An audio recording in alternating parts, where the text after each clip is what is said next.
ამ ქალაქებიდან ქრისტე ჩავიფიქრე ერთ-ერთი ქალაქი და შენ თუ გამოიცნობ რომელი ქალაქი ჩავიფიქრე ზუსტად სამ კითხვაში უნდა გამოიცნო, ოღონდ წაგიყვან იმ ქალაქში. სამ კითხვაში კი, იმიტომ რომ ქრისტინე იაფია არ არის, მან წაყვანა. კარგი. ქვეყანა რომელიც შენ ჩაიფიქრე. მე მithქვია რომ მან მინდა წასვლა? არა, რას გამორიცხავ მითხარი? რავი, მე გამოვრიცხავ დელის, კი ბატონო, დელი გამოვირიცხავ. სტამბოლს, ნიუ-იორკს გამოვრიცხავ და მადრიდს. გამორიცხე. შეიძლება არასწორად გამორიცხე, ესეც გაითვალისწინე. მეორე კითხვა. და სანამ შენ მეორე კითხვას დასვა, მანამდე ხალხს ვეტყობ, რომ გამოიწერეთ შაპიტოს გვერდი, რადგან 100.000-მდე გვიკლია სულ ცოტა. ავიდეთ 100.000. ქალაქი რომელიც შენ აირჩიე, აზიაშია? აზიაში არ არის. ტოკიო გამოირიცხა. ფხენიანიც გამოირიცხა. კი ბატონო, ფხენიანიც გამოირიცხა. და დაგრჩა რა? პარიზი, ჯუგაანი ჯერ და ბერლინი. ბოლო კითხვა. კარგი. ამ კითხვას ახლა თუ დასვა და გამოიცნობ სადონეზე, იყო რომ წაგიყვან. თქვი, გოგო, რა უნდა?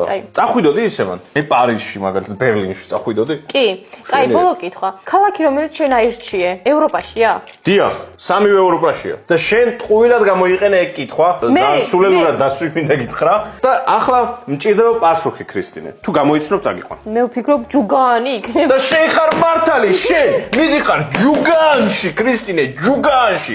ჯუგანელებმა აუცილებლად დააკომენტარეთ, სასტუმროები გამზადეთ, მოგწერეთ სად მოვიდეთ და მე და ქრისტი მოვდივარ ჯუგანში. ყველას ჯობია მაგიდან ჯუგანი. სად არის? კახეთში, გოგო, რა გჭირს? ჯუგანი არის, ი? ტიბანი? ვაიმე, წადი დაიკარგე. ჯუგაანი რა არის? ქალაქი, გოგო, სოფელი. რა გინდა თქვა? ჰა? კახეთში არ შემოგიშვებ, გეუბნები. საზღვართან დაგტოვებ. რის? ქართული კახეთის საზღვართან. ერთო ჩემო, გაჯაჯეთ.